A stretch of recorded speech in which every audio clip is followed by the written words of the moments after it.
14 जनवरी 2026 को जो मैं आपसे बात करने वाला हूँ ना, वो बात करने वाला हूँ मोस्ट इग्नोर्ड टॉपिक से रिलेटेड।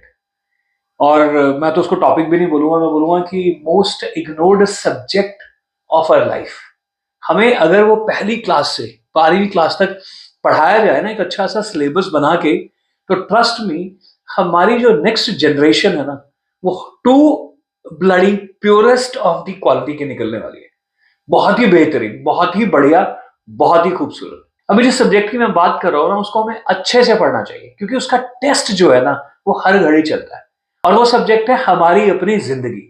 आज मैं बात करने वाला हूँ लाइफ के बारे में, कि किस तरीके से अगर हमें अपनी लाइफ समझ में आ जाएगा, 70-75 साल हमें कैसे जीना है, ये फंडे बचपन से ही अगर क्लियर हो जाए, पेरेंट्स की हेल्प से, अपने टीचर्स की हेल्प से, आसपास सोसाइटी माहौल की हेल्प से, trust me, this life is going to be the most amazingly experienced adventure.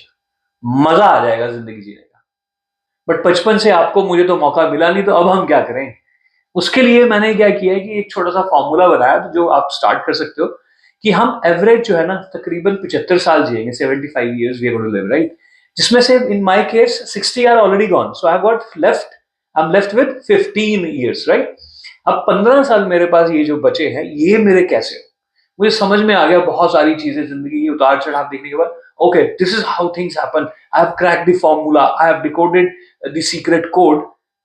How am I going to live my next 15 years? तो सेम वे, अगर आप 45 साल के हो तो आपके पास शायद 30 साल पड़े, आप 15 साल के हो तो आपके पास 60 साल पड़े। तो ये फॉर्मूला, ये जो बात आपके साथ मैं शेयर करने वाला हूं ना, ये हर किसी को फायदा दे सकती है।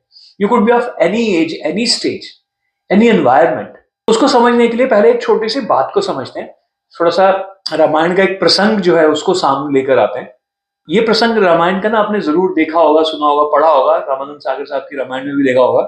वो हमारे टाइप की अभी और भी बहुत सारी रामायण तो आई गई है। तो हनुमान जी ने ना लंका में आग लगा दी है। Now he is taking the flight back and coming back to India. Ram ji के पास वापस आ रहे हैं।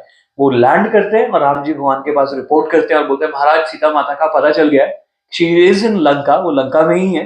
अब सब हमको अटैक ही करना है, बाकी तो मैं कर रहा हूं। उनकी लंका जलाया हूं, उनके हौसले जो है ना उनको पस्त कराया, उनको बताया कि राम जी का अगर सेवक ऐसा है तो राम भगवान कैसे होंगे। तो राम भगवान ने पूरी बात तन्मन्यता से सुनी और आखिर में मुस्कुराकर बोलते हैं, हनुमान जी, आपको मैंने लंका जलाने के लिए तो नहीं भेजा था, बिकॉज राम भगवान इज मर्यादा पुरुषोत्तम, राइट? तो उनको ये ठीक नहीं लगा कि भाई लंका में आग लगा गया है, तेरे को जिस काम के लिए भेजा था, स्पाई, एज ए स्पाई भेजा था, you should have come back as a spy on, but still. तो हनुमान जी बोलते हैं, महाराज, बट आपने मना भी तो नहीं किया था कि लंका में आग नहीं लगानी। सिचुएशनल लीडरशिप, जरूरत पड़ी, समझ में आया, डिमांड थी, नीड थी, आग लगा दी, बात खत्म। लेकिन राम जी की बात सुन के हनुमान जी को थोड़ा सा बुरा भी फील हुआ कि यार, मैंने अपने ना प्रभु को नाराज कर दिया। तो हनुमान जी ने ना उसी समय सरेंडर कर दिया और एक सेंटेंस बोला, बहुत ही जबरदस्त, बहुत ही पावरफुल, कि महाराज, आज के बाद ना, ध्यान से सुनना इस बात को, वेरी पावरफुल, कि आज के बाद ना आप जितना कहोगे, जो कहोगे ना, वो प्रिसाइज कर दूंगा, अपना दिमाग बिल्कुल नहीं लगाऊंगा। एंड राम भगवान ने इस बात को कंफर्म कर दिया कि हनुमान जी, अपना दिमाग बिल्कुल मत लगाना, क्योंकि राम भगवान को ये बात मालूम थी, he is got lot of potential, वो कुछ भी कर सकते हैं, लेकिन he that potential has to be controlled and channelise in the right direction. So Ram भगवान न्यू दिस थिंग। तो राम भगवान ने बोला, बिल्कुल सही किया आपने, तो ये हमारा एग्रीमेंट हो गया कि आज के बाद मैं जो कहूंगा, जितना कहूंगा, उतना ही करना है। Hanuman ji was relaxed. तो हनुमान जी ने कहा, अब तो ये तो कोई टेंशन ही नहीं है, जो प्लानिंग करनी है, जो डिसीजन है, वो राम भगवान के, वो ये तो सिर्फ एक्शंस में काम करना है, that's all, and I am capable of that. तो इधर राम भगवान की जो रिस्पॉन्सिबिलिटी है ना, और टेंशन, वो बढ़ गई। उन्होंने बोला, यार, बोल तो दिया मैंने, but now I have to give him a complete SOP, very precise SOP, basically, to the point. कोई चीज मिस नहीं होनी चाहिए, क्योंकि अगर कोई भी मिस हुई तो ये काम पूरा नहीं करेगा। बिकॉज उसको जो बताया, जितना बताया, जैसे बताया, he is going to do that. Now the onus was on Ram. यहां से जिंदगी की खूबसूरती की बात रामायण के प्रसंग में से मैं आपके साथ शेयर करना चाहता हूं। Now look at the beautiful side of Ramayan. Ram भगवान का और हनुमान जी का ना पैक्ट साइन हो गया। इसी बात को गहराई से अगर समझना है ना, तो हमारा जो सबकॉन्शियस माइंड है ना, वो बहुत पावरफुल है, और वो हनुमान जी है। Why Hanuman ji is stronger than Ram Bhagwan? Because Ram Bhagwan could not fly.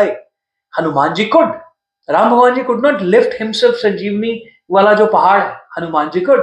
So Hanuman ji was much more stronger. तो सेम वे हमारा जो सबकॉन्शियस माइंड है ना, ये मच मोर स्ट्रॉन्गर है। तो सबकॉन्शियस माइंड कौन हो गए? हनुमान जी। और राम जी कौन हो गए? Conscious mind. अब कॉन्शियस माइंड सबकॉन्शियस माइंड को जो बोलेगा, जितना बोलेगा, जैसे बोले ना, वो कर देगा। अब सारी ड्यूटी किसके ऊपर है? ओनस किसके ऊपर है? राम भगवान के ऊपर या फिर हमारे कॉन्शियस माइंड के ऊपर।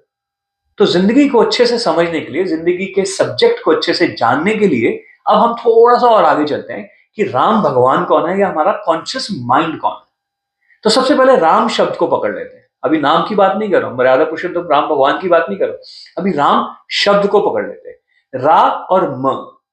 How beautiful Sanskrit is, how beautiful these महाकाव्यास are, amazingly amazingly amazingly beautiful, amazingly crazy. ना रा और म, रा का मतलब क्या है? रा जो शब्द है ना, वो रा से बना, रा, रा जो रोल कर रा बोलते, राइट, रा से बना। एंड ये दिस रा इज बेसिकली, इसी रा से रे बना, आर ए वाई। रे का मतलब क्या होता है? किरण। तो संस्कृत में रा का मतलब भी किरण ही है। लेकिन संस्कृत में जब किरण की बात होती है तो वो बोलते हैं सूर्य की पहली किरण। अब सूर्य तो 24/7 लाइट दे रहा है, किरण दे रहा है, बट पहली किरण कौन सी? At particular area, at the first Kiran.